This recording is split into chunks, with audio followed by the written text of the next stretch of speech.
like your seat. Cushy. Yeah, it helps a little bit. We're glad we can avoid all the curves and all those potholes Yeah, as much me as too. possible.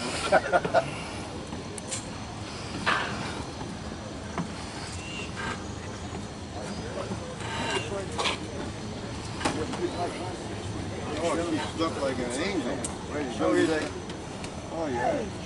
She slept real well, and then she woke up and she had scrambled eggs. Oh, yeah. Oh, yeah. Yeah, that's what I want to make sure I hopped I off. got her all cleaned up. I appreciate it. Got her all cleaned up for everyone. And then put her pink on today. All right. Yeah, this is where we are.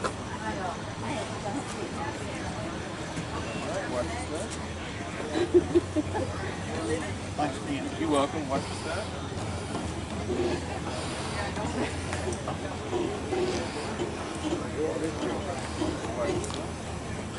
We're going to be up back on this bus again, right? Yes, ma'am. Okay.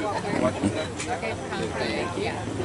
Oh, you bad girl. You bad girl. Thank you now. Thanks, sir. See you this afternoon. We'll be on the same bus? Yeah, it's your choice between the two. No, that's right. All right, watch your step. Back on the bus, we don't have to. I'm waiting because I think I'm going to go ahead and take everybody before.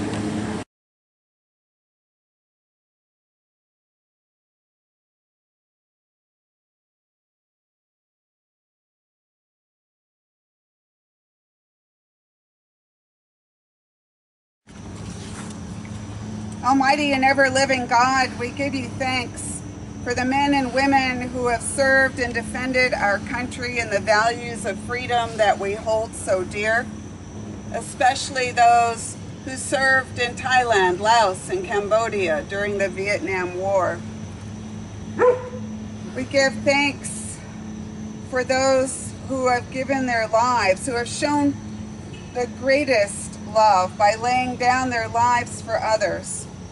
We especially thank you for those in our military throughout history who have sacrificed their lives for their fellow citizens and for all who came after. As we remember their service, keep us mindful of all for whom this day and this remembrance is a burden. Send your spirit of comfort to them. Be present with all the men and women who are serving in the military today. Let them live for the peace known only from you, Lord, and help us to be worthy of their legacy and keep us mindful of their service and in remembrance of our own, that in all things we may live our lives in praise and thanksgiving of our gracious God. Amen. Amen.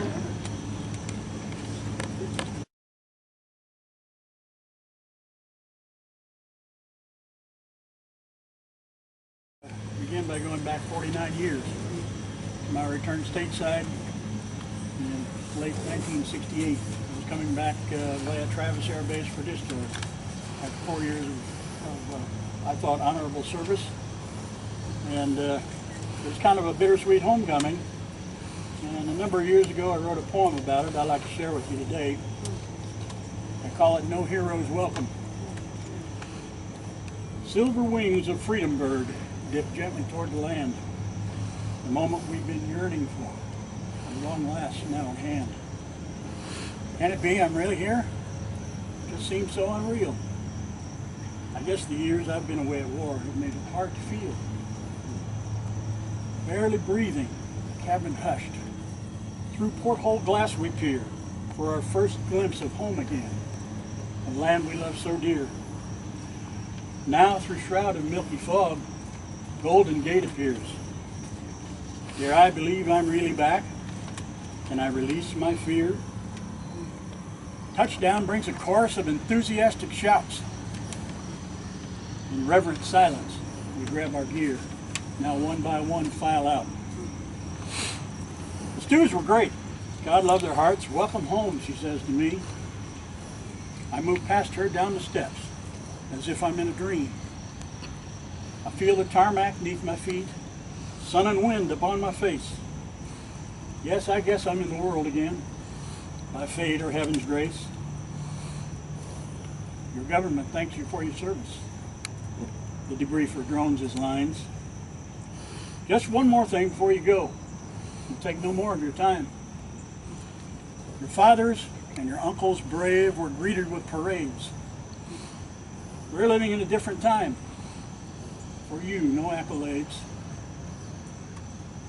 What's more, that uniform you've proudly worn for all these many years may be a liability once back amongst your peers. But things have changed while you've been gone. It's not like you recall. Seems the world is upside down. Not like it was at all. For all the times you ached for home, a loved one's gentle touch, for all the times you thought of them and missed them oh so much, for every day you slaved away and dodged incoming fire, for every night you walked the line and stared out through the wire. Someone else has burned our flag, the flag you well defended, and here at home the world you'd known has completely been upended. So before you board that freedom bus, set foot outside the gate. Best change into your civvies, lads, or face their scorn and hate. You see, they're spitting on our soldiers now. No heroes welcome will you find. And the honor that you thought you earned, well, that was all just in your mind. And so, rather than spending a few days in San Francisco as I'd planned, I went directly home.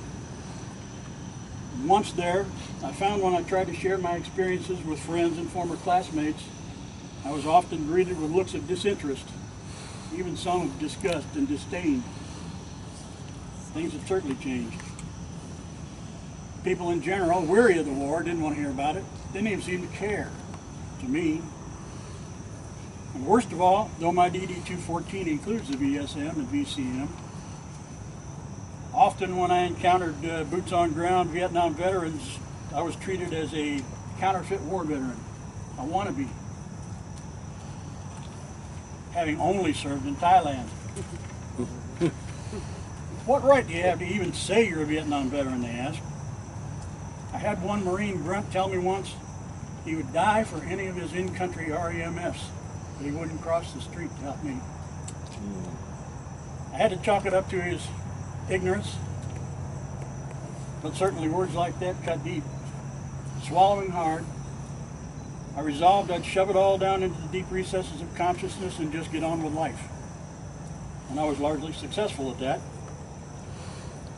Long buried, but certainly not dead, almost 30 years later it began bubbling back up. I felt compelled to begin a search for others who might have had a common background, a common experience. Surely I can't be the only one out there. Fortunately, a new thing called the internet had opened up new avenues to help me in my search. And in short order, I linked up with a handful of fellows that were getting together an organization they were calling the Thailand, Laos, Cambodia Brotherhood. And they wanted me to join them.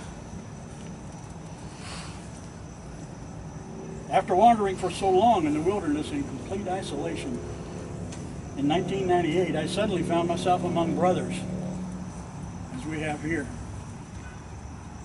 Most importantly, they understood and valued my service and accepted me as one of their own. I was finally home after 30 long years. So in closing, I want to say to all of you here, welcome home, brothers. Sincerely, welcome home. You truly are home here. Thank you. Brother.